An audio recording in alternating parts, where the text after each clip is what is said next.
गुरुर्ब्रह्मा गुरुर्विष्णु गुरुर्देव महेश्वर गुरुरेव परं ब्रह्म तस्मै श्री गुरवे नमः।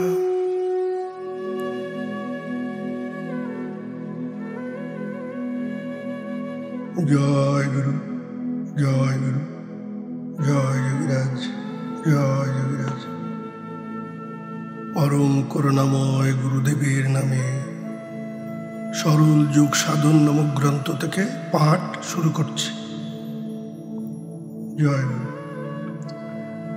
কোটি শাস্ত্রাস্ত্র জ্ঞাত হইলেও বিনা গুরু উপদেশে ইহা কেহই সম্যক প্রকারে জ্ঞাত হইতে পারে না। ঊর্ধ্বং নাবের অধস্তর লোকরুদ্ধং ভানুরধ শোষী করণী বিপরীতাখ্যা গুরুবাক্যেন লভ্যতে হঠযোগ প্রদীপিকা। অর্থাৎ নাভিমণ্ডলে সূর্য তালুচম স্থানে চন্দ্র অবস্থিত, সেই নাভিমণ্ডলস্থ সূর্যকে ঊর্ধ্ব এবং তালুস্থানে চন্দ্রকে অধ করিতে হইবে। ইহাকেই বিপরীত করণী মুদ্রা কহে। এই মুদ্রা গুরু বাক্য দ্বারা জ্ঞাত হইয়া অভ্যাস করিতে হইবে। ভূতলে শশীর দত্ত খে নয়নে চরণোদ্বয়ম শিব সংহিতা। অর্থাৎ ভূমিতে মস্তক স্থাপন করিয়া পদোদয় শূন্যে প্রসারণ করিবে। তাৎপর্য এই যে পূর্বে যে ওজরূপ তালু মূলস্থিত চন্দ্রামৃতের কথা উল্লেখ করা হইয়াছে, সেই চন্দ্রমণ্ডল হইতে বিগলিত অমৃত নাভিস্থল সূর্যমণ্ডলে জঠরাগ্নিরূপে ভস্মীভূত হয়।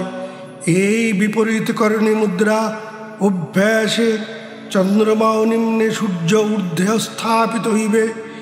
সেই অমৃত আর সূর্যমণ্ডলে গিয়া শুষ্ক হইতে পারে না। এতৎ য কুরুতে নিত্যমভ্যাসং জাম মাত্রতঃ মৃত্যুং জয়তি যোগী সঃ প্রলয়েনাপি সিদতি। শিব সংহিতা। যে যোগী প্রত্যহ এক প্রহর কাল পর্যন্ত এই বিপরীত করণী মুদ্রা অভ্যাস করেন, তিনি মৃত্যুকে জয় করিয়া প্রলয়কালেও অবসন্ন হন না, অর্থাৎ তাহার ইচ্ছা মৃত্যু হয়। অথ বজ্রবলী মুদ্রা স্বেচ্ছয়া বর্তমানোপি যো জগৈত্য নির্ণয়ম বীর্ণা। বজ্রলি যো বিজানাতি সযোগী সিদ্ধিভাজনম। অর্থাৎ বজ্রালী মুদ্রাভ্যাসের প্রথম তাহার গুণ কথিত হইতেছে। যে যোগাভ্যাসী পুরুষ বিশেষ রূপে বজ্রালী মুদ্রাভ্যাস করেন, তিনি যোগ শাস্ত্রোক্ত ব্রহ্মচর্যাদি নিয়ম পালন না করিয়া স্বেচ্ছাচারী হইলেও সিদ্ধভাজন হইয়া থাকেন। তত্র বস্তুদয়ং বক্ষের দুর্লভং যস্য কস্যচিৎ ক্ষীরোচৈকং দ্বিতীয়ং তু নারী চ বশবর্তিনী। হঠযোগ প্রদীপিকা। বজ্রালী মুদ্রার অভ্যাসে দুইটি বস্তুর বিশেষ প্রয়োজন। ওই বস্তুদ্বয়ের মধ্যে প্রথম দুগ্ধ, দ্বিতীয় বশবর্তিনী স্ত্রী। মিহনেন শনৈ সম্যক মূর্ধাকুঞ্চন নম অভ্যাসেত পুরুষ অথবা নারী বজ্রালী সিদ্ধি আপনুয়াত। হঠযোগ প্রদীপিকা। অর্থাৎ কি প্রকারে বজ্রালী মুদ্রা অভ্যাস করিবে তাহাই কথিত হইতেছে। অর্থাৎ স্ত্রী সংযোগের পর বিন্দু ক্ষরণ হইলে স্ত্রী ও পুরুষ উভয়েই যত্ন সহকারে অল্পে অল্পে ঊর্ধ্বে আকুঞ্চন করিবে, অর্থাৎ বিন্দু ঊর্ধ্বে আকর্ষণ করিবে। তাহা হইলে বজ্রলি সিদ্ধ হইয়া থাকে। যত্নত শস্তনালেন ফুৎকারং বজ্রকন্দরে শনৈ শনৈ প্রকুর্বিত বায়ু সঞ্চার কারণাৎ। হঠযোগ প্রদীপিকা। শনৈ শনৈ কথার অর্থ হইতেছে ধীরে ধীরে, এক্ষণে বজ্রলি মুদ্রার পূর্বাঙ্গ কথিত হইতেছে। শীষের নল শিষ্ণ ছিদ্র মধ্যে প্রবেশ করাইয়া বায়ু চালনের জন্য অল্পে অল্পে ফুৎকার দিবে। বজ্রলি মুদ্রা সাধনের বিশেষ প্রক্রিয়া এই যে সীসার একটি চতুর্দশ আঙ্গুল পরিমিত নল প্রস্তুত করিতে হয়, যে যেন সেই নলটি শিষ্ণ ছিদ্রে প্রবেশ করিতে পারে। ক্রমে ক্রমে 1 আঙ্গুল 2 আঙ্গুল এই রূপে ধীরে ধীরে দ্বাদশ আঙ্গুল পর্যন্ত প্রবেশ করাইয়া ফুৎকার দিতে হয়, যাহাতে শিষ্ণ ছিদ্র মধ্যে বায়ুর গতি সরল ভাব হয়। চতুর্দশ আঙ্গুলির নলটি যেন 2 আঙ্গুলি পরিমিত কিছু বক্র থাকে, কারণ বক্র না হইলে ফুৎকার দিতে পারা যায় না। অনন্তর লিঙ্গ ছিদ্র বিশুদ্ধ হইয়া বায়ুর গতি সরল হইলে ধীরে ধীরে শিষ্ণ দ্বারা জল আকর্ষণ করিতে হয়। জল আকর্ষণ অভ্যস্ত হইলে দুগ্ধ আকর্ষণ করিতে হয়। এইরূপভাবে দুগ্ধ আকর্ষণ করিতে পারিলে পরে রজপূর্বোক্ত প্রকারে আকর্ষণ করিতে হয়। খেচরি মুদ্রা ও প্রাণায়াম সিদ্ধ না হইলে বজ্রলি মুদ্রাভ্যাস করা কদাচ উচিত নহে। খেচরি মুদ্রা ও প্রাণায়ামের সিদ্ধাবস্থা প্রাপ্ত না হইয়া বজ্রলি মুদ্রাভ্যাস করিতে যাওয়া আর সর্পিণীকে আলিঙ্গন করিতে যাওয়া একই রকম হইবে, কারণ ইন্দ্রিয় ভোগ তৃপ্তির লালসায় ইহার অভ্যাসে যোগী ভ্রষ্ট হইয়া থাকেন এবং মস্তিষ্কের বিকার ও মূত্রকৃচ্ছাদি ব্যাধিও সম্পন্ন হইয়া থাকে। যারা তন্ত্রোক্ত বিরাচারী পঞ্চমকার অর্থাৎ মধ্য মাংস মৎস্য মুদ্রা ও মৈথুন ইহাকে পঞ্চমকারের সাধন কহে, যাহাদের সাধনের প্রণালী তাহারা এই বজ্রলি মুদ্রাভ্যাস করিয়া থাকেন। ইহার অভ্যাসে বিন্দু ধারণ হয়, অর্থাৎ ইহার অভ্যাসীকে শাস্ত্রে ঊর্ধ্বরেতা কহে। ঊর্ধ্বরেতা ভবেস্তু সদেব ন তু মানবা, অর্থাৎ যিনি ঊর্ধ্বরেতা তিনি মনুষ্য নহেন, দেবতা বিশেষ। সুগন্ধ যৌগিন দেহে জায়তে বিন্দু ধারণাৎ, যাবৎ বিন্দু স্থিত দেহে তাবৎ কাল ভয়ঙ্কুত। অর্থাৎ বিন্দু ধারণ করিতে পারিলে যোগীগণের শরীর এক প্রকার সদ্গন্ধ হইয়া থাকে। অথ শক্তি চালন মুদ্রা যথা সতী বজ্রাসনে পাদৌ कराभ्यं धारयेद्रीरं गुलफ देशे समीपेश्च कंदो तत्र पीडयेत्। हठযোগ প্রদীপিকা। গুলফ দেশে অর্থাৎ যোগী বজ্রাসন উপবেশন করিয়া উভয় হস্ত দ্বারা গুলফ প্রদেশের সমীপে পাদদ্বয় দৃঢ়রূপে ধারণ করিবে। অনন্তর গৃহীত পাদদ্বয় দ্বারা কন্দস্থান পীড়িত করিবে। বজ্রাসন স্থিত যোগে চালয়িত্তা চ কুণ্ডলিম কুজ্জাদ অনন্তরং ভস্ত্রাং কুণ্ডলিম আশু চ বোধয়েৎ। যোগী ব্যক্তি বজ্রাসন অবস্থিত হইয়া কুণ্ডলী শক্তিকে চালনা করিবে। অনন্তর ভস্ত্রিকা কুম্ভকের অভ্যাস করিয়া কুণ্ডলী শক্তিকে প্রবোধ করিবে।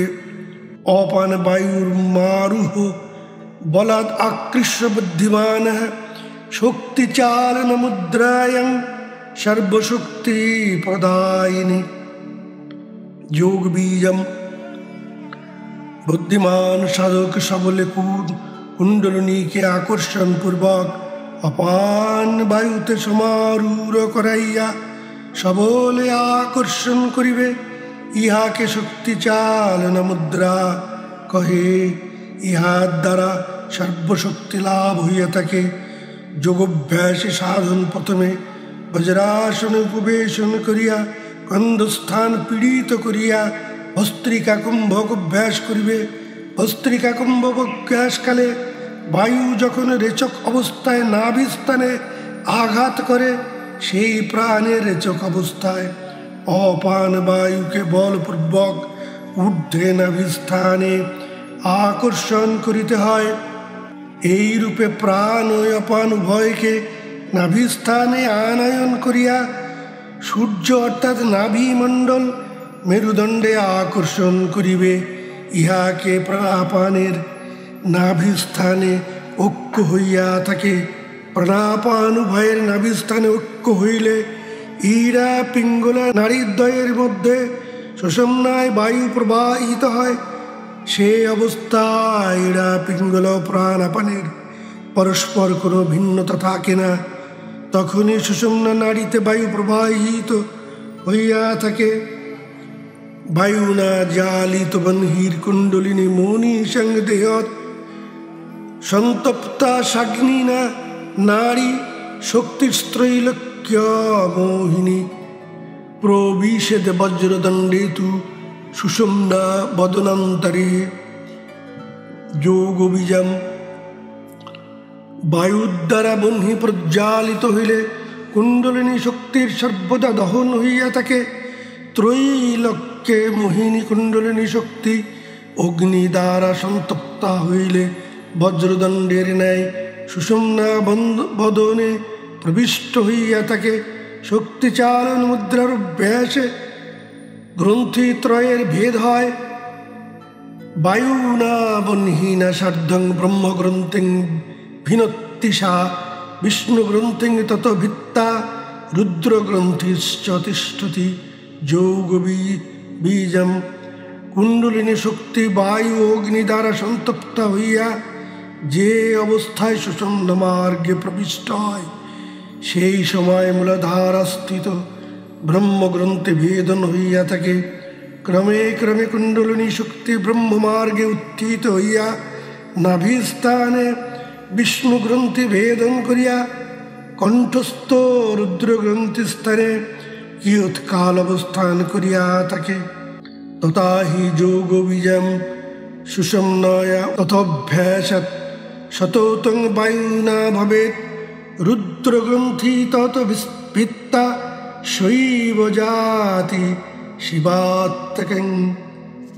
অর্থাৎ সুষুম্না নাড়িতে বায়ু প্রবাহ সর্বদা অভ্যস্ত হইলে কণ্ঠস্থিত রুদ্রগ্রন্থি ভেদন করিয়া কুণ্ডলিনী শক্তি শীর্ষস্থ সহস্রদল পদ্মস্থিত পরম শিবে ঐক্য হইয়া থাকে। শিব শক্তি সমাযোগাত জায়তে পরমস্থিতি। অর্থাৎ শিব শক্তির সম্মিলন হইলে পরমাগতি লাভ হইয়া থাকে। চন্দ্র সূর্য সমকৃত্তা তয়োর যোগ প্রবর্ততে গুণত্রয়াৎ অতীত শ্বেত গ্রন্থিত্রয় বিভেদক। যোগ বীজম চন্দ্র সূর্যের একতা করিয়া শিব শক্তি যোগে প্রবৃত্ত হইবে। ইহার দ্বারা গ্রন্থিদ্বয় বিভেদ হইয়া থাকে এবং সেই যোগী ত্রিগুণের অতীত পদ প্রাপ্ত হন। সূর্য চন্দ্রমসৌ ঐক্যং হট ইত্যাবিধীয়তে। অর্থাৎ সূর্য প্রাণ, চন্দ্র অপান একতাকে হঠযোগ কহে। পূর্বোক্ত প্রণালীক্রমে প্রাণায়াম মুদ্রাদির যে কোনো একটি সাধন গুরু প্রমুখাত উপদিষ্ট হইয়া অভ্যাস করিবে। সেই অভ্যাসের ফলে প্রাণাপান সূর্যচন্দ্র একতা উভয়ে একতা হইলে বায়ু ব্রহ্মমার্গে প্রবিষ্ট হয় এবং প্রাণের বহির্বৃত্তি রোধ হইয়া থাকে, নাসাভ্যন্তরে অবস্থিতি করে। এই অবস্থাকে কেবল কুম্ভক কহে। ইহাই হঠযোগের পূর্ণাবস্থা।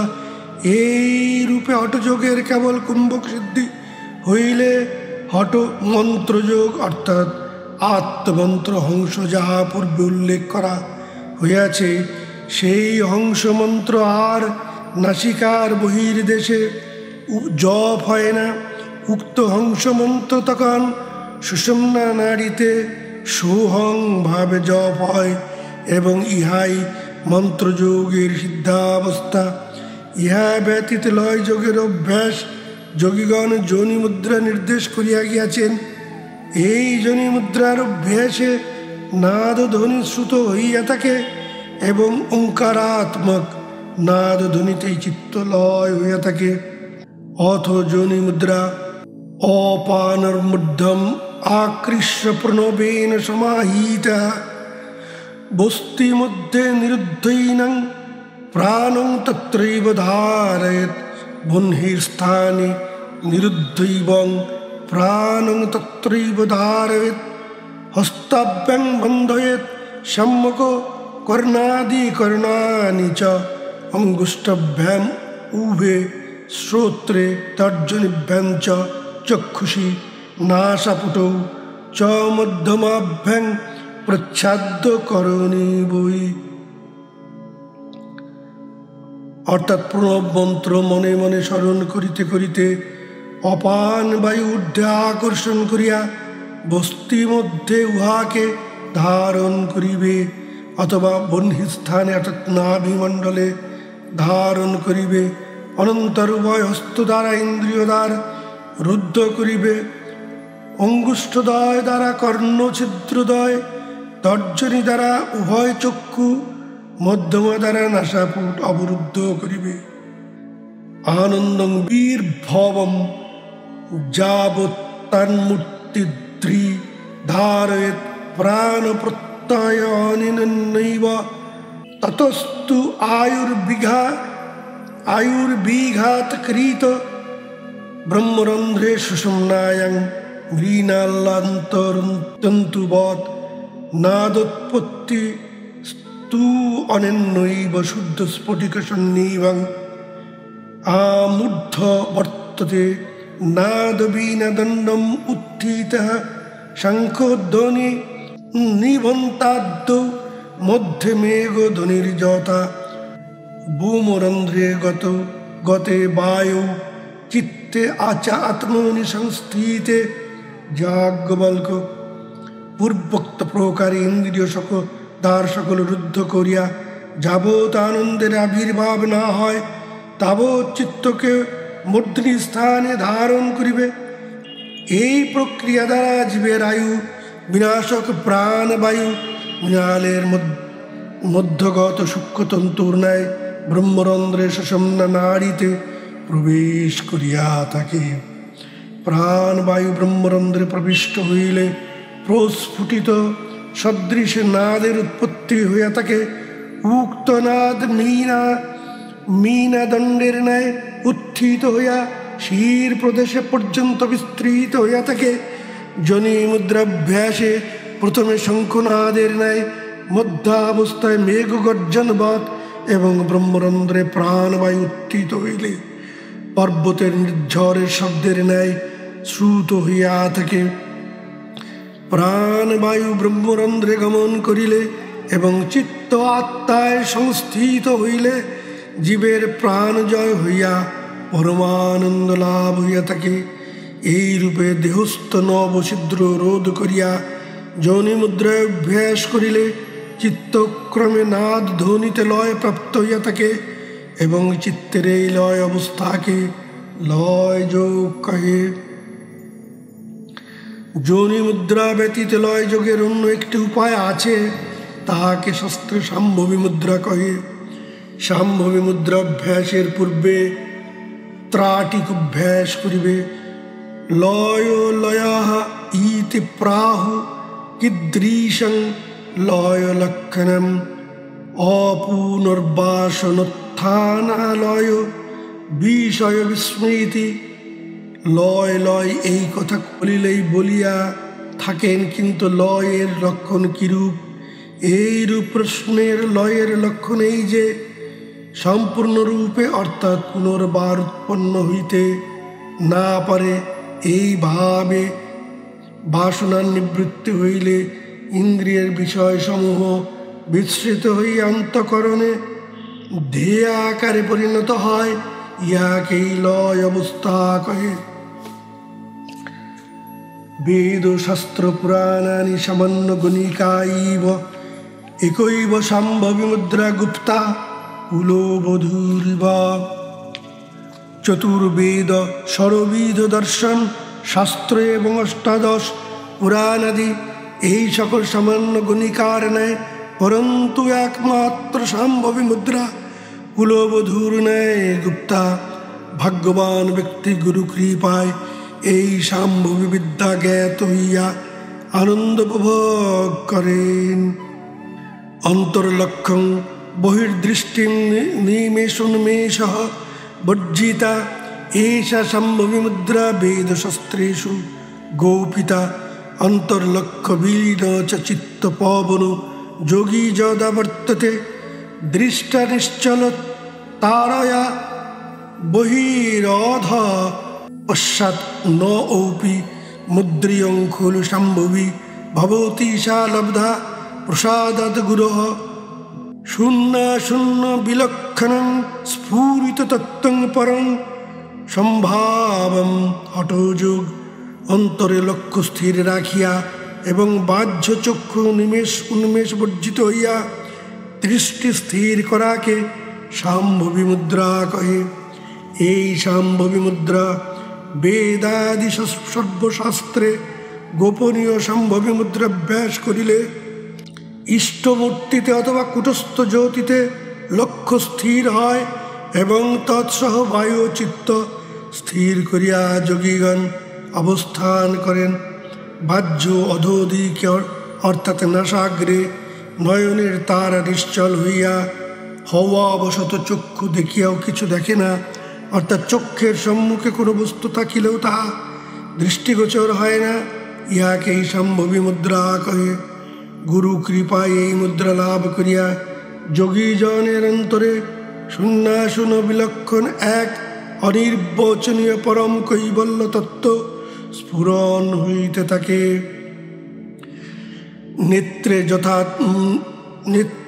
যথা নিমেষ শূন্যে বায়ুর যথা বর্জিত রেচ পুর পুনশ্চ সংকল্প বিকল্প শূন্যং মনন্মনীষা মই সন্নিধত্তাম যোগ তারা বলি।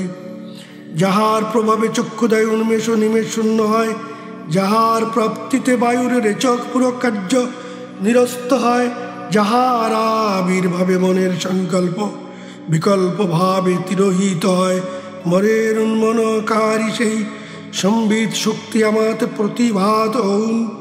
সম্ভবী মুদ্রা অভ্যাস করিতে হইলে প্রথমে নাসাগ্রে দৃষ্টি স্থির করিতে হয়। কিঞ্চিৎ কাল নাসাগ্রে দৃষ্টি স্থির হইলে নাসাগ্র আর সম্মুখে দেখিতে পাওয়া যায় না, ক্রমেই দৃষ্টি লয় হইতে থাকে। প্রথম অভ্যাসকালে ক্ষণিক নাসাগ্রভাগ দৃষ্ট হয়, পুনরায় ক্ষণিকের তরে তার নাসাগ্র দেখিতে পাওয়া যায় না। দৃক শক্তি যেন ক্রমে আচ্ছন্ন হইয়া পড়ে। দৃক শক্তি আচ্ছন্ন অবস্থায় যত অধিককাল স্থায়ী হয়, ততোধিক সেই শক্তি ঊর্ধ্বে উত্থিত হইয়া ভ্রু মধ্যে সন্নিবিষ্ট হয়।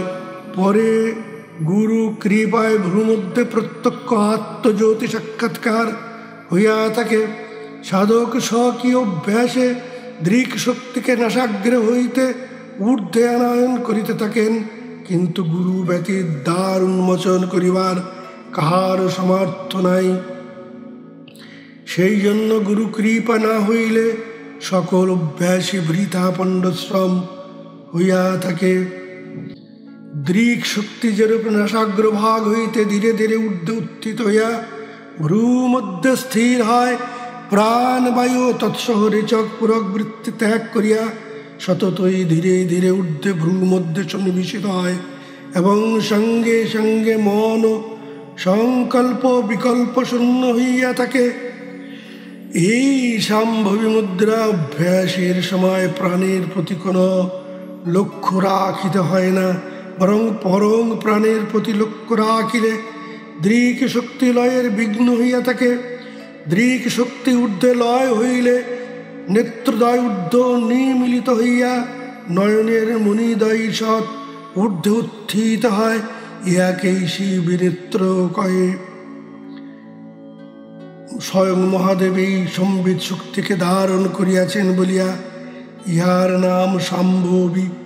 ইহাই লয় যোগের পূর্ণাবস্থা। প্রাণায়ামের অভ্যাসে যোগীগণ দীর্ঘায়ু লাভ করেন। দীর্ঘায়ু বলিলে আমরা কি বুঝিয়া থাকি? দীর্ঘায়ু বলিলে আমরা এই বুঝি যে সাধারণ মানবের আয়ু অপেক্ষা অধিক অবস্থা। শাস্ত্রে যে উল্লিখিত হইয়াছে মানবের আয়ু 120 বৎসর, তাহা অপেক্ষা অধিক। সে যাহা হোক, প্রাণায়ামী যোগীগণ বর্তমান মানবের আয়ু কিংবা শাস্ত্রানুসারে 120 বৎসর আয়ু অপেক্ষা অধিক কাল জীবিত থাকেন। তাহার কারণেই যে আয়ু বলাতে আমরা এই বুঝি যে জন্ম মৃত্যুর মধ্যবর্তী কাল। জন্ম হইলে অবশ্য মৃত্যু হইবে। প্রত্যেক জীবের মৃত্যুকাল ঠিক করা আছে। সেই 120 বৎসরের মধ্যে মৃত্যু সময় নির্দিষ্ট আছে। কিন্তু যোগীগণ মৃত্যুর নির্দিষ্ট কালকেও স্থায়িত্ব করিয়া থাকেন।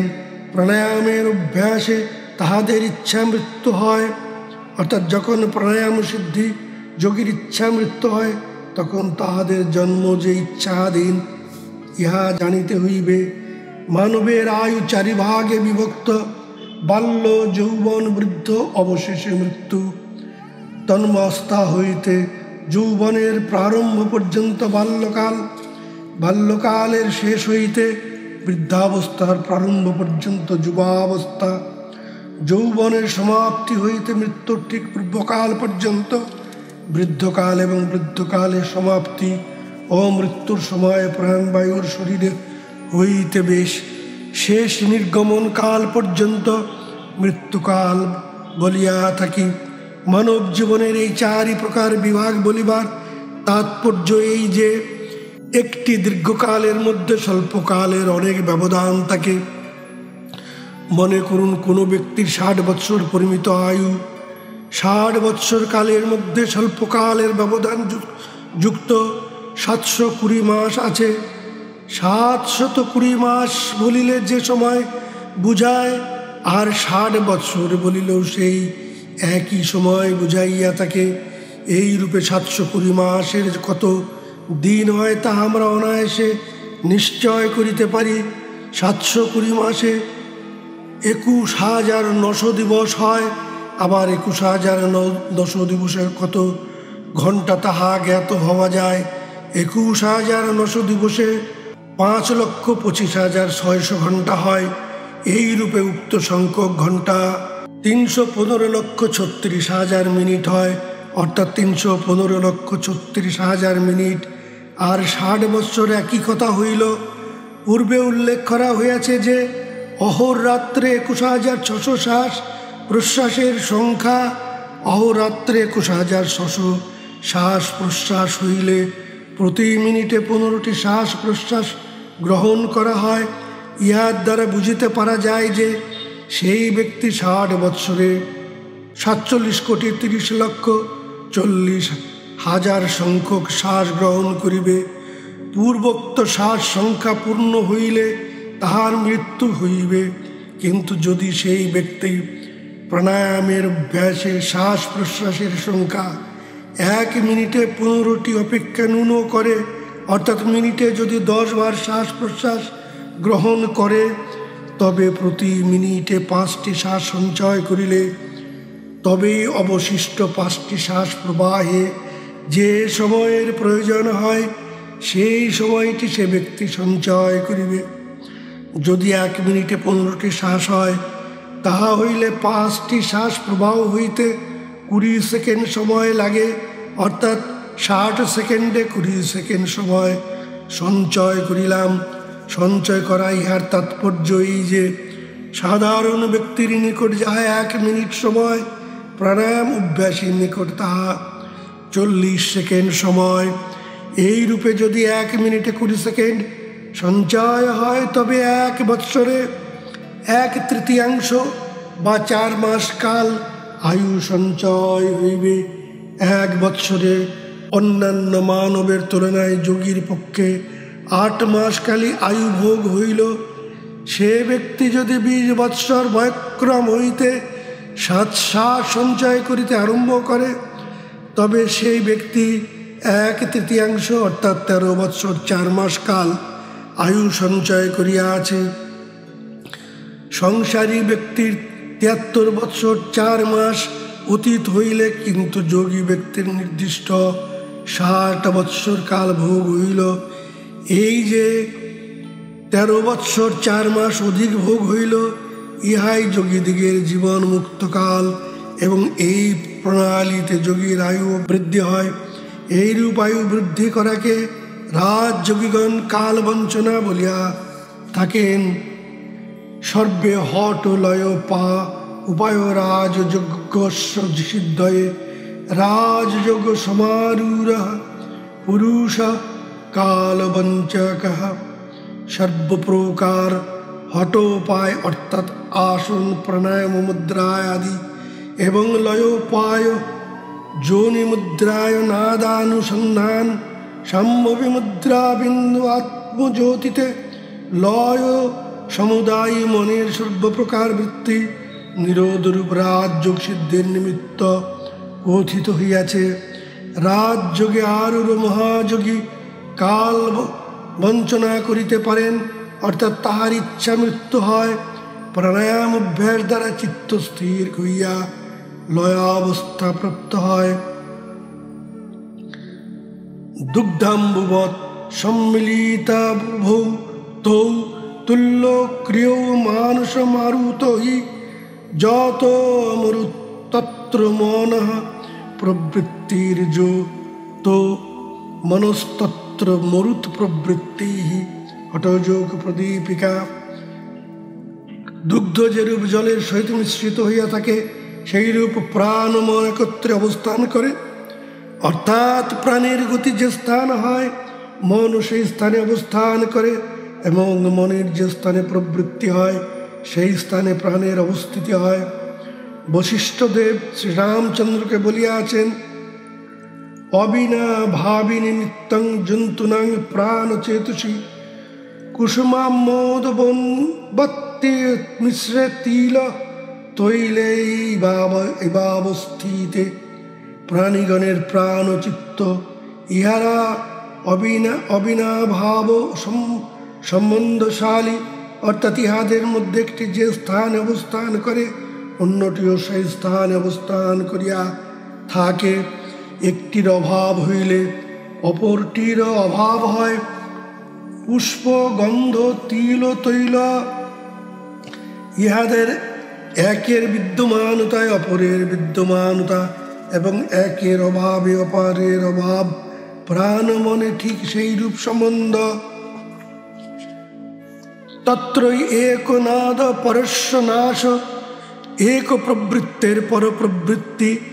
অধশ্চয় অধস্তু অয়শ্চেন্দ্রিয় বর্গবৃত্তি প্রধ্বস্তয় মুখ্য পদস্য সিদ্ধি। উক্ত মন প্রাণের মধ্যে একের নাশ, অপরের নাশ, এবং একের প্রবৃত্তিতে অপরের প্রবৃত্তি, এই দুই বস্তু বিনষ্ট না হইলে ইন্দ্রিয়ের প্রবৃত্তি হইয়া থাকে। যাবৎ ইহা বর্তমান থাকে, তাবৎ ইন্দ্রিয়গণ সহসা বিষয়ে প্রতিধাবিত হয়, এবং ইহা বিনষ্ট হইলে মোক্ষ সিদ্ধ হইয়া থাকে। মনের স্থিরতা হইলে প্রাণবায়ুও স্থির হয়। বায়ু স্থির হইলে বিন্দু স্থির হইয়া থাকে। যখন দেহে বিন্দু স্থির হয়, তখনই মানবের জীবন মুক্তাবস্থা হইয়া থাকে। কিন্তু সুষুপ্তি অবস্থায় মনের লয় হইল, প্রাণের লয় হয় না। মন এই সময় অবিদ্যায় লয় হয় বটে, কিন্তু দেহে বিন্দু ধারণ না থাকা বশত বিন্দুর অস্থিরতায় প্রাণের অস্থিরতা হয়। সুতরাং মনের সহিত প্রাণের লয় সংঘটন হয় না। আর দেহে বিন্দু স্থির হইলে সুষুপ্তি প্রাপ্তিকালে মনের লয়ের সহিত প্রাণের লয় হইবে। পূর্বে কথিত হইয়াছে যে প্রাণ ও মনের লয় ব্যতিরেকে মোক্ষ লাভ হয় না, এবং প্রাণের লয় হইলে মনের লয় হয়। অতএব কিরূপে প্রাণের লয় হইয়া থাকে, তাহাই স্থানে বর্ণিত হইতেছে। একান্ত মনে প্রীতিকর ধার্মিক জন সেবিত প্রদেশে পদ্মাসন উপবেশন করিয়া গুরুপ নির্দিষ্ট মার্গে প্রাণের সাধন বলে সুষুম্না ভেদন করিবে ও প্রাণবায়ুকে সুষুম্নার মধ্যগত শীর্ষস্থানে ব্রহ্মরন্ধ্রে নিরুদ্ধ করিবে। এই রূপে নিরুদ্ধ করিলে প্রাণের বাহ্যগতি লুপ্ত হইয়া লয় অবস্থা প্রাপ্ত হয়। প্রাণের লয়ের সঙ্গে সঙ্গে মনের লয় হয়। যোগ বাশিষ্ঠে লিখিত আছে, অভ্যাসেন পরিস্পন্দনে প্রাণানাং ক্ষয়ম আগদে মনঃ প্রশমায়াতি নির্বাণম শিষ্য অবশিষ্যতে। যোগ অভ্যাস দ্বারা প্রাণের ক্ষয় হইলে, অর্থাৎ প্রাণ সুষুম্না মার্গে ঊর্ধ্বস্থিত হইয়া ব্রহ্মরন্ধ্রে স্থির হইলে মন প্রশান্ত হইয়া থাকে। এই রূপে প্রাণ ও মনের লয় হইলে সংকল্প মাত্র অবশিষ্ট থাকে। শুদ্ধ চেতনা বৃত্তিরূপ সংকল্প পরিশুদ্ধ হইলে সেই সংকল্প তখন সিদ্ধ হইয়া থাকে। অর্থাৎ এই রূপে যোগী পুরুষের সংকল্প কখনো ব্যর্থ হয় না। সংকল্প শুদ্ধ হইলে মন ও প্রাণ আত্মজ্যোতিতে লয় হয়। ভগবান বলিয়াছেন, যথা দীপ অবাতস্থ লিঙ্গতে সমোপাশ্রিতা যোগিন যত চিত্তস্য যুস্ত যোগমাত্মনঃ। নির্বাত স্থানে দীপশিখা যেরূপ বিচলিত না হইয়া নিশ্চল ভাব থাকে, সেইরূপ আত্মবিষয় যোগে সংযত আত্মা যোগীর প্রাণ মন নিষ্পন্দ হইয়া থাকে। যিনি প্রাণকে জয় করিতে সমর্থ হইয়াছেন, তার নিকট কাল পরাজিত হইয়া থাকে। ইহার অর্থ এই যে সূর্য চন্দ্র দিবারাত্ররূপে কালকে ব্যবধান করিয়া রাখিয়াছে, সেই সূর্যচন্দ্রের মধ্যে ব্রহ্মনারী অবস্থিত। উক্ত ব্রহ্মনারীতে মন ও প্রাণের লয় হইলে কাল যোগী পুরুষকে স্পর্শ করিতে পারে না। এই দিবারাত্রে বিভক্ত কাল সকল জীবকে গ্রাস করিতেছে। ইহার বিশেষ গুরু তাৎপর্য গুরু উপদেশ অভ্যাস বোধগম্য। দীর্ঘকাল মন ও প্রাণ ব্রহ্মরন্ধ্রে নিরুদ্ধ করিয়া যোগীজন সমাধি অবস্থায় স্থিত হইলে নিজ বায়ু কাল নির্ধারণ করিতে পারেন। মৃত্যুকাল নিকটবর্তী হইলে কালের অধিকারে অতীত ব্রহ্মনন্দে অবস্থিতি করেন। এই রূপে মৃত্যুকে নিবারণ করিয়া স্বেচ্ছায় দেহ ত্যাগ করেন। সুষুম্না মার্গে প্রাণ যাতে প্রবিষ্ট হয়, সাধকগণের তা অভ্যাস করা সর্বতভাবে কর্তব্য। নচেত বৃথা কেবল পরিশ্রমী সার হইয়া থাকে। সাধক পুরুষ প্রথম অভ্যাসকালে দুগ্ধ ঘৃত মিশ্রিত অন্যাদি অপরিপক্ক ফল আদি ভক্ষণ করিবে। পূর্য শীত তীক্ষ্ণ রুক্ষ অত্যন্ত লবণাক্ত কটু ইত্যাদি রাজসিক ও তামসিক আহার এককালীন বর্জন করিবেন। মিতাহারী হইয়া শনৈ শনৈ প্রাণায়াম মুদ্রাদি অভ্যাস করিবে। যথা সিংহ গজ ব্যাঘ্র ভবেদ বর্ষ শনৈ শনৈ তথৈব সেই সেবিত বায়ুনন্যথা হন্তি সাধকম প্রাণায়ামাদি যুক্তেন সর্বরোগ ক্ষয় ভবেত। অযুক্ত অভ্যাস যোগেন সর্বরোগ সম্ভব। হিক্কা শ্বাসশ্চ শিরকর্ণাক্কি বেদনা ভবন্তি বিবিধা রোগা পবনস্য প্রকুপাত। যেরূপ সিংহ হস্তি ব্যাঘ্রাদি জন্তু সকলে ধীরে ধীরে বশীভূত হয়, সেই রূপে ধীরে ধীরে বায়ুকে ক্রমে ক্রমে বশীভূত করিতে হয়। ইহার অন্তা হইলে সাধকের হনন হয়। প্রাণায়ামাদি যদি যুক্তিযুক্ত অর্থাৎ গুরু নির্দিষ্ট মার্গে অভ্যাস করা হয়, তবে সকল প্রকার রোগ নিবৃত্ত হইয়া থাকে এবং প্রাণের অযুক্ত অভ্যাসে বায়ু কুপিত হইয়া হিক্কা শ্বাস কাশ শির কর্ণ চক্ষুশূল প্রভৃতি নানাবিধ রোগ উৎপন্ন হইয়া থাকে। সংযুক্ত ত্যাজেত বায়ু যুক্তং চ পূরয়েত যুক্তং যুক্তং চ বুদ্ধিয়াৎ এবং সিদ্ধিম আপনুয়াৎ। তজ্জন্য সাধক পুরুষ ধীরে ধীরে বায়ু ত্যাগ করিবে এবং ধীরে ধীরে বায়ু পূরণ করিবে। এই রূপে বিধিবত যুক্তিসহ প্রাণায়াম অভ্যাস করিলে সিদ্ধি লাভ হয়। তস্মাৎ তঞ্চ বরা রোহে নিত্যকর্ম সমাচার। সন্ধ্যাকালেষু বা নিত্যং প্রাণ সংযমনং কুরু। প্রাণায়াম পরা সর্বে প্রাণায়াম পরায়ণঃ। প্রাণায়ামৈর্বিশুদ্ধা যেতে যন্তি পরমাং গতিং। প্রাণায়ামাদ্রিতে নন্নং তারকং নরকাদপি। সংসারার্ণবং অজ্ঞানানাং তারকং প্রাণ সংযমঃ। তস্মাৎ তং বিধি মার্গেণ নিত্য কর্ম সমাচার। বিধনোক্তেন মার্গেণ প্রাণ সংযমনং কুরু। যাজ্ঞবল্ক্য ঋষি গার্গীকে উপদেশ দিয়াছেন, হে বরারোহে, তুমি নিত্য কর্ম আচরণ করো এবং সন্ধ্যাকালে নিত্য প্রাণের সংযমন করো। যাহারা প্রাণায়াম অনুষ্ঠানে নিরত এবং প্রাণায়ামে যাহাদের একমাত্র আশ্রয়, যাহারা প্রাণায়াম অভ্যাসে পবিত্র হইয়াছেন, তাহারাই পরম পদ লাভ করিয়া থাকেন। যাহারা সংসার সমুদ্রে নিমগ্ন, প্রাণায়াম তাহাদের একমাত্র উদ্ধারের তারক অর্থাৎ হেতু। অতএব বিধি মতে গুরু উপদিষ্ট হইয়া প্রাণ সংযম করো। জয় গুরু, জয় গুরু, জয় যোগীরাজ, জয় যোগীরাজ। ও